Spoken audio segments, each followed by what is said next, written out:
32번. 다음 아래의 차트에서 설정된 구성 요소로 옳지 않은 것은 범례, 이게 범례죠. 이것이 범례이고, 그 다음에 이것이 차트 제목이죠. 차트 제목. 그 다음에 데이터 레이블. 데이터 레이블은 값이 여기에 이렇게 데이터 레이블이 있어야 되는데 없네요. 3번이 정답이고, 데이터 테이블이죠. 테이블은 요거예요.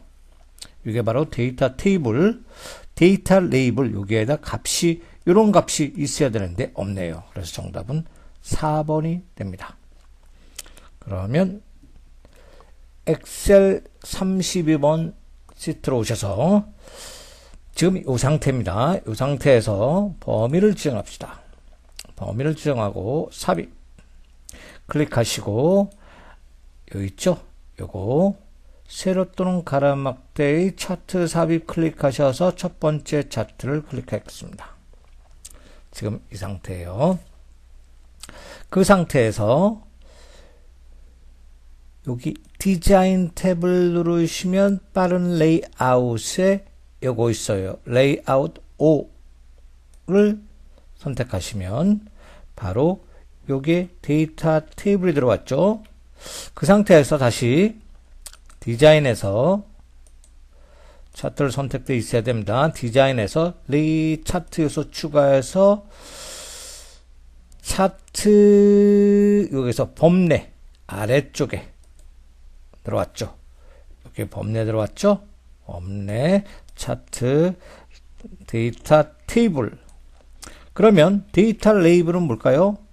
요걸 차트를 조금 크게 이렇게 늘렸습니다. 조절점으로. 그 상태에서 예를 들어서 여기가 1사분기 선택하시고 오른쪽 버튼 데이터 레이블 추가 들어왔죠. 이게 데이터 레이블이에요. 그 다음에 첨단 테크에 요거 3, 4분기도 선택하시고 오른쪽 버튼 데이터 레이블 추가 됐죠. 이렇게 해서 요거는 세로 갑축, 여기 갖다 놓으시면 세로 갑축이라고 나오죠. 그죠? 요거 쭉 제목이죠. 쭉 제목. 세로 갑축. 요거 차트 영역에서 여기 데이터표, 데이터 테이블이죠. 그 다음에 요게 범례죠. 범례 항목, 범례. 그 다음에 요게 데이터 레이블이 나오죠. 데이터 레이블. 요게 차트 제목. 이렇게 됩니다. 그래서 데이터 레이블은 없는 상태죠. 다음 문제 볼까요? 33번. 다음은 조건부 서식을 이용하여 요 범위 A에서부터 CO 범위 영역을 지정했어요. 여기까지. 그 상태에서 엑셀 요거와 액세스 요거의 점수의 합을 구해서 합계가 170 이하죠. 170 이하 이런 표시인 행 전체에 대해서 셀 배경색을 지정하기 위한 것은 무엇일까요? 조건부 서식에서 위에서 아래로 행 단위로 계산됨으로써 F4번을 2번 눌러서 달러가 앞에만 붙여야 됩니다. 이렇게 달러가 앞에만 붙여야 돼요. 이렇게 두 개의 합이 170 이하인 것을 셀 배경색을 지정하라. 이렇게 해야 됩니다. 그래서 정답은 2번이 됩니다. 그러면 33번 시트에 오셔서 조건부 서식을 해볼게요. 여기 김경희 A2셀부터 이렇게 C5셀까지 범위를 지정하고 홈 탭을 누르시고 조건부 서식에 새 규칙을 클릭하셔서 수식 누르시고 밑에 칸 클릭한 상태에서 요거죠. 요거 B2셀을 클릭하고 F4번 몇 번? 2번 누르면 이렇게 바뀌죠. 달러 B2 이렇게 더하기 넣고 다음에 요거죠. C2셀을 클릭하고 F4번 한 번, 두 번 이렇게 눌러놨어요. 두 개를 더한 상태에서 이하 표시, 반대 꺾기 표시는 이하 표시하고 얼마? 170 이렇게 수식을 줬습니다. 지금 수식을 입력했을 경우 다시 복습하면 해당 셀 값 이거죠. 요거를 클릭하면 $B, $E 이렇게 들어요. 그죠? 그래서 키보드에 펑션 키 F4번 키를 한 번, 두 번 누르면 $B2가 됩니다. 이 뜻은 비열은 절대 참조하고 행은 2행, 3행, 4행, 5행 바꿔야죠. 그래서 이렇게 하는 것이 혼합 참조죠. 참조로 만들어 놓고 똑같이 요 값은 C의 2셀이죠. 여기를 클릭하면 똑같이 이렇게 되기 위해서 클릭하면 이렇게 $2, $C, $E가 되죠. 그래서 이것도 F4번 키를 두 번 누르면 $CE 이렇게 돼야죠. 그죠? 두 개 값을 더한 것을 170 이하, 그 이하 표시죠. 이하인 경우 이제 서식 버튼을 눌러줘야죠. 서식을 누르셔서 채우기 가서 채우기를 노란색으로 쳐볼까요? 확인 됐죠. 이렇게 된 것이죠. 다시 해보려면 홈 조건부 서식에서 규칙 지우기를 한 다음에 다시 해야 됩니다. 그래서 정답은 2번이 되는 것이죠. 34번 작성된 매크로를 실행하는 방법으로 옳지 않은 것은 매크로 대화 상자에서 해당 매크로를 선택하여 실행할 수 있습니다. 두 번째, 매크로를 작성할 때 지정한 바로가기 키로도 실행이 가는 거죠. S로 설정했을 경우 컨트롤 키 플러스 S를 누르면 요 바로가기 키 해당 매크로가 실행되죠. 대문자 S일 경우는 여기 Shift가 플러스 됩니다.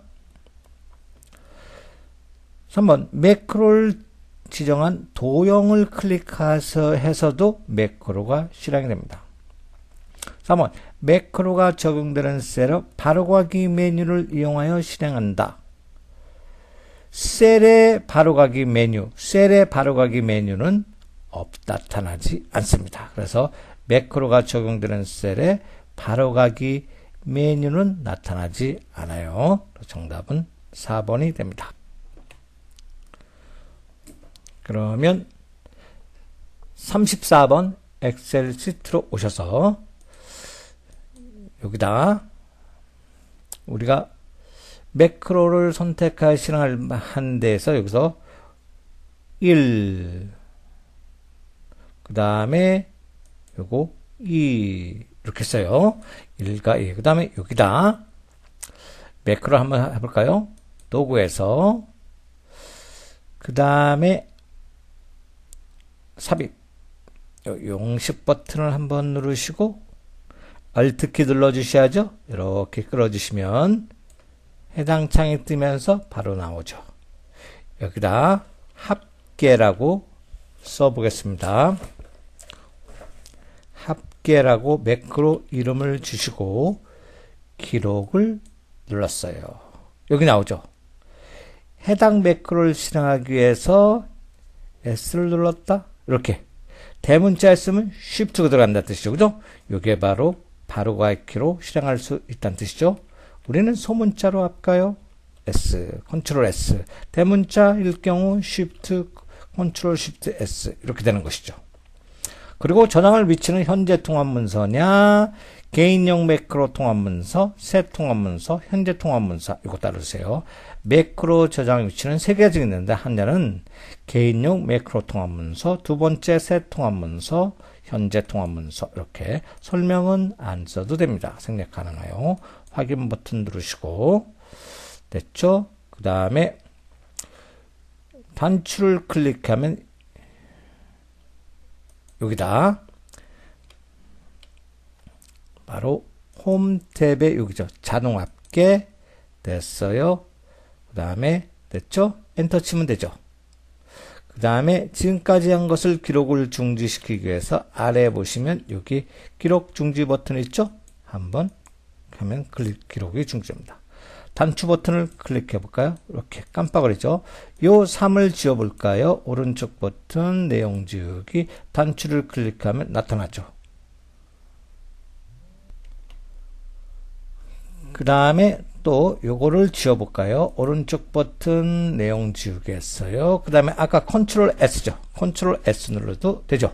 이렇게 요걸 지우시고 아까 바로가기 키 컨트롤 키 누르시고 S 눌러보세요. 그럼 또 이렇게 3이 생기죠.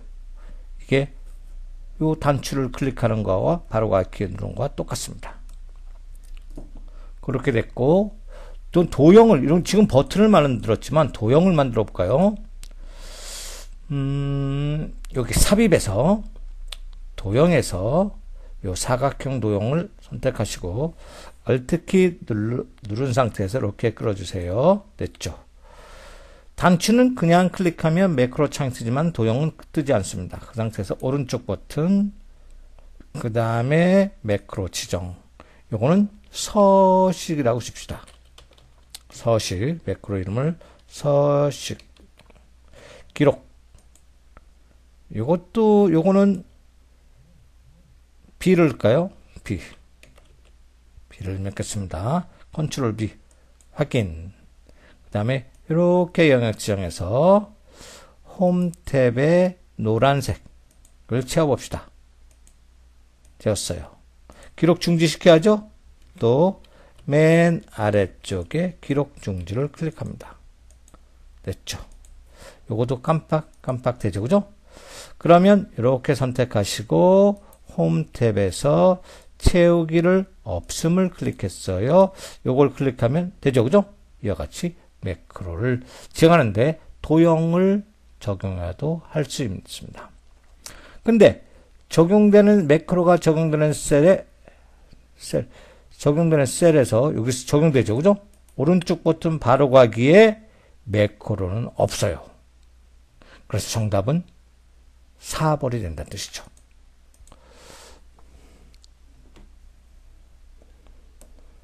다음 35번 봅시다. 판매 관리표에서 수식으로 작성된 판매액의 총 합계가 원하는 값이 되기 위한 판매 수량을 예측하는 데 있어서 가장 적절한 데이터 분석 도구는 무엇일까요?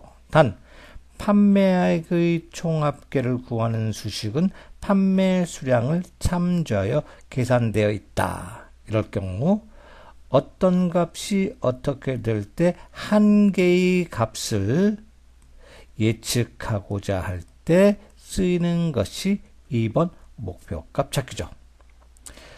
수식의 결과값은 알고 있으나 그 결과값을 얻기 위해 입력값을 모를 때 쓰는 것이 바로 목표값 찾기입니다. 그러면 35번 시트에 오셔서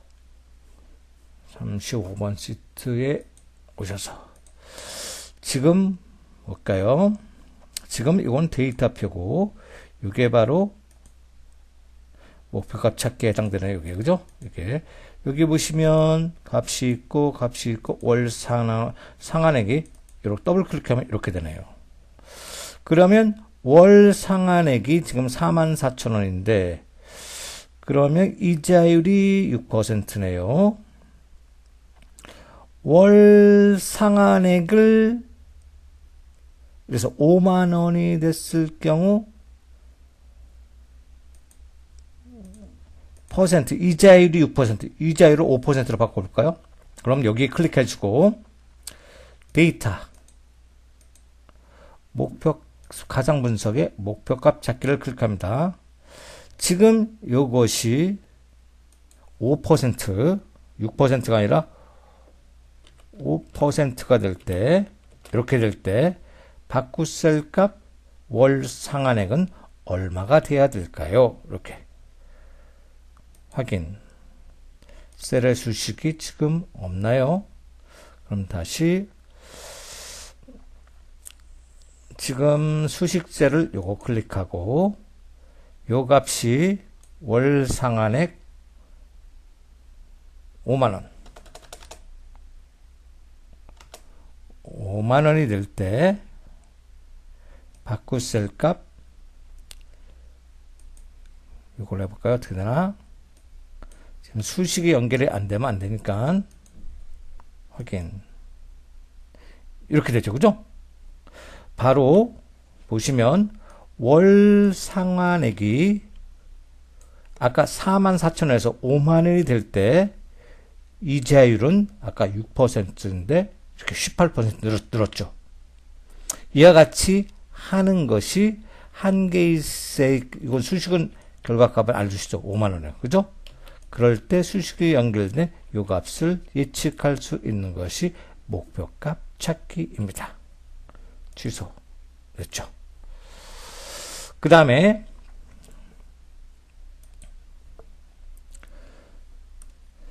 데이터표라는 것은 워크시트에서 특정 데이터표를 변화시켜 수식의 결과값이 어떻게 변하는지 표 범위를 데이터표로 하고, 고급 필터라는 것은 보다 복잡한 조건을 검색하나 검색 결과를 다른 데이터로 활용할 때 데이터홈은 하나 이상의 원본 데이터를 지정하여 하나의 표로 데이터를 요약할 때 쓰입니다. 그럼 다시 35번 시트에서 여기서 지금 볼까요? 합계가 이렇게 나왔죠. 그죠? 합계 나왔습니다. 국어 점수, 국어 점수가 70일 때, 이렇게 바뀔 때, 그죠? 국어 점수가 이렇게 바뀔 때, 그리고 수학 점수가 이렇게 바뀔 때, 해당 합계가 어떻게 될까요? 여기 클릭하고, 는 하시고, 요 합계를 클릭합니다. BO셀을 클릭하고, 엔터 칩니다. 그 다음에 데이터 표하는 거예요. 이렇게 영역 지정하시고, 데이터에서 가상 분석의 데이터 표를 클릭하시면 행입력, 열입력이 나오죠. 행은 지금 90, 100, 그죠? 90, 100 이렇게 일어나는 거 수학이죠. 요거를 클릭해 놓고, 열입력은 이렇게 국어 80, 90, 100이죠. 그러면 열입력색에는 국어를 클릭해 놓습니다. 그 다음에 확인 버튼을 누르면 이와 같이 자동으로 개정되죠? 이게 바로 데이터표예요.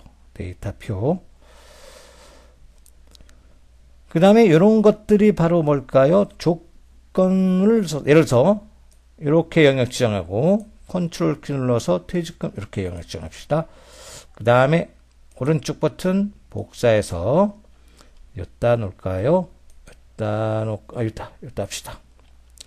여기다 놓고 붙여넣기 하고, 직책이 부장이면서 퇴직금이 8만원 이상, 이런 두 조건에 만족하는 걸 고급 필터로 뽑아냅시다. 영역 지정했죠? 데이터에 고급 클릭해 주시고, 다른 장소에 복사, 조건 범위, 이렇게 영역 지정하시고, 여기 클릭하시고, 여기다 놓을까요? 확인. 한 사람밖에 없네요. 그죠? 이렇게, 이런 것이 바로 고급 필터죠. 이런 것은 데이터표로 할 수 있죠? 이렇게 영역 지정하시고, 데이터에 가상 분석에, 이건 데이터표가 아니라 통합을 눌러주시고, 합계를 만들어 봅시다. 참조를 클릭한 상태에서 여기서부터 서울 대리점 전체를 영역 지정하시고 추가. 요번에 여기 부산 대리점 전체를 영역 지정하시고 추가. 첫 행과 왼쪽 열. 첫 행과 왼쪽 열. 첫 행은 요렇게 행이 들어가 있죠. 요 값을 말해요. 요 값. 그 다음에 요 값을 선택해 놓습니다. 그럼 자동으로 쭉 계산이 돼요. 그래서 확인 버튼 누르면 됐죠? 이와 같이 이것이 바로 통합이에요. 데이터 통합. 다음은 36번 봅시다. 다음 중 이미 부분합이 계산된 상태에서 새로운 부분합을 추가하고자 하면 다음에 수행할 작업으로 옳은 것은 어떻게 될까요? 다음에 이미 부분합이 되어 있는데 다른 또 부분합 함수를 추가하려면 요거죠. 새로운 값의 대치의 설정을 해제해 줘야 됩니다. 해제해 줘야 돼요. 1번 모두 제거는 부분합을 완전히 원상태로 삭제해서 원상태로 되돌리는 것이 모두 제거. 그룹 사이의 페이지 나누기 설정은 그룹별로 부분합의 내용을 표시한 후 페이지 구분선을 삽입할 때 데이터 아래 요약 표시 설정을 해제하는 것은 데이터 요약 표시를 위에 표시한다. 뭐 이렇게 됩니다. 그러면 36번 시트로 오셔서 지금 요거죠. 부분을 할 때 가장 먼저 할 것은 정렬이라는 사실이죠. 가장 중요해요. 부분함을 할 때 가장 중요한 정렬이다. 지금 보시면 뭘로 정렬해요? 진료 과목, 거주 라인, 거주 지역, 진료 과목으로 갑시다. 데이터. 여기 진료 과목을 클릭했어요. 데이터에서 요거 기억, 기읒, 오름차순 합시다. 됐죠? 이 상태에서 데이터. 부분합 요 있죠? 부분합. 그룹화 항목은 요게 진료 과목이니까 요거를 진료 과목으로 선택해 놓고 그 다음에 연령대를 가지고 연령대로 합시다. 그냥 확인. 됐죠? 연령대가 요약이 됐네요. 그 다음에 이 상태에서 다시 부분합을 만드시려면 데이터 부분합 해서 요번엔 평균으로 바꿔볼까요? 그리고 인원을만 체크하시고 연령대는 해제합시다. 그 다음에 지금 평균이에요. 평균을 바로 요약 위에 넣어야 되죠. 이럴 때 할 일이 바로 요거예요. 바로 요 새로운 값의 대치를 체크를 해제해 줘야지 안 하면 요 요약이 없어져요. 해제해 주시고 이렇게 확인 들어왔죠. 그 상태에서 다시 데이터 부분합 누르시고 바로 요거 있어요. 모두 제거. 어떻게 될까요? 원상태로 된다 그랬죠? 하기 전에 먼저 그룹 사이의 페이지 나누기 미리 보기. 이렇게 페이지 나누기 미리 보기가 나옵니다. 다시 안에 찍고 데이터 부분합 모두 제거. 원상태 복귀됐죠. 그죠? 바로 이런 거예요. 다음에 37번 봅시다. 37번을 보시면 다음 중 피벗 테이블에 대한 설명이다. 옳지 않은 것은 예상값을 계산하는 데 이용합니다. 예상값을 계산한다. 예상값을 계산하는 것은 피벗 테이블은 복잡한 표를 요약할 때 쓰는 것이고 예상값을 계산하는 데는 시나리오예요. 그래서 1번이 틀렸습니다. 원본 데이터가 변경되어도 피벗 테이블은 자동으로 변경되지 않습니다. 이것도 중요합니다. 합계평균 최대값 최소값을 구할 수 있으며 원본 데이터 목록의 행이나 열의 위치를 변경하여 다양한 형태로도 표시할 수 있습니다. 그럼 37번 시트에 오셔서 지금 이렇게 피벗 테이블 한번 만들어 볼게요. 피벗 테이블 먼저 범위를 지정합니다. 삽입에 눌러서 피벗 테이블이 있죠? 피벗 테이블 눌렀어요. 표 범위를 선택했습니다. 기존의 워크시트 여기를 클릭할까요? A77셀 클릭하고 확인 버튼 눌렀습니다. 이렇게 나오죠. 지금 요걸 만드는 거예요. 지금 보시면 행 레이블 있죠. 행에 뭐가 있어요? 격리보유구조. 격리보유구조죠. 부서명을 어디? 여기다 끌어다 놓아야 돼요. 즉 부서명을 끌어다 놓으라는 뜻입니다. 한번 해보세요. 부서명이 클릭이 어째 됐어요. 부서명을 이렇게 끌어다 놓으시고, 그 다음에 열 레이블은 과장 대리 사원이죠. 그럼 주기죠. 주기를 열에 갖다 놓으시고, 그 다음에 아래를 보시면 이게 데이터에 해당되는 부분입니다. 여기다. 이게 값에 해당돼요. 그러면 최대 상여금이죠. 여기 최대 상여금이 있고 평균은 실수령이 있죠. 그러면 상여금을 클릭해서 여기다 갖다 놓으시고, 다시 합계가 된 것을 클릭하셔서 맨 밑에 값 필드 설정을 누르셔서 요거를 최대 값으로 최대 상여금이니까 요걸 또 지워주셔야죠. 값은 이렇게 지워주세요. 최대 땡땡 상여금 이렇게 확인. 이번에는 평균 실수령액이죠. 실수령액을 요거 최대 상여금 아래로 끌어다 내리시고, 다시 클릭하시고 값 필드 설정을 평균 실수령액, 이건 그대로 하면 되겠네요. 아니, 합계가 아니라 평균을 바꿔주셔요. 이렇게 클릭하시고 확인. 됐죠? 그죠? 이렇게 과장 대리 사원, 그 다음에 여기 이쪽 부분이 필요 없으니까 여기 디자인에 분석을 클릭하셔서 옵션을 누르셔서 요거 데이터 레이블이 있는 셀에 병합하시고, 빈 셀은 샵이 됐어요. 그죠? 그래서 빈 셀은 여기다 샵을 써주면 됩니다. 이렇게 샵.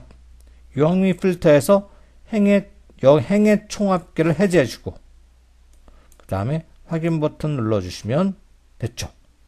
과장 대리 사원. 그 다음에 이와 같이 해서 피벗 테이블을 만들어 봤습니다.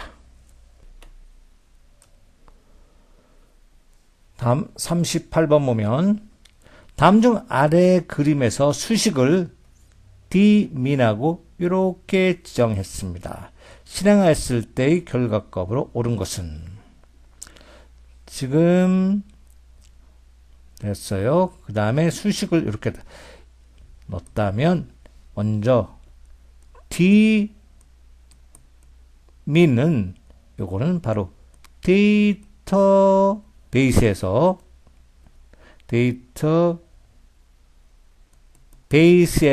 최소값을 구하는 함수입니다. 요게 바로 데이터베이스. 제목을 포함해죠. 이렇게 데이터베이스고, 2번은 데이터베이스 1번열, 2번열. 요걸 말해요. 키를 계산한다는 뜻이고, 요것은 세 번째는 조건입니다. 즉, 요것이 조건이 되는 거예요. 즉, 몸무게가 60 이상. 요거죠. 그죠? 몸무게 60 이상인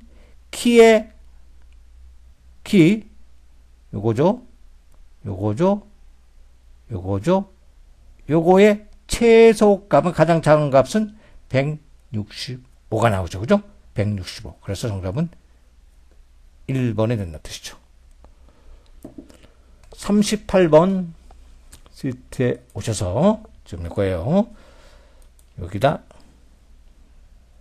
선택하시고 위에 찍고는 D, M, 두 번째 탭키 누른다. 함수삽입 FX 누른다.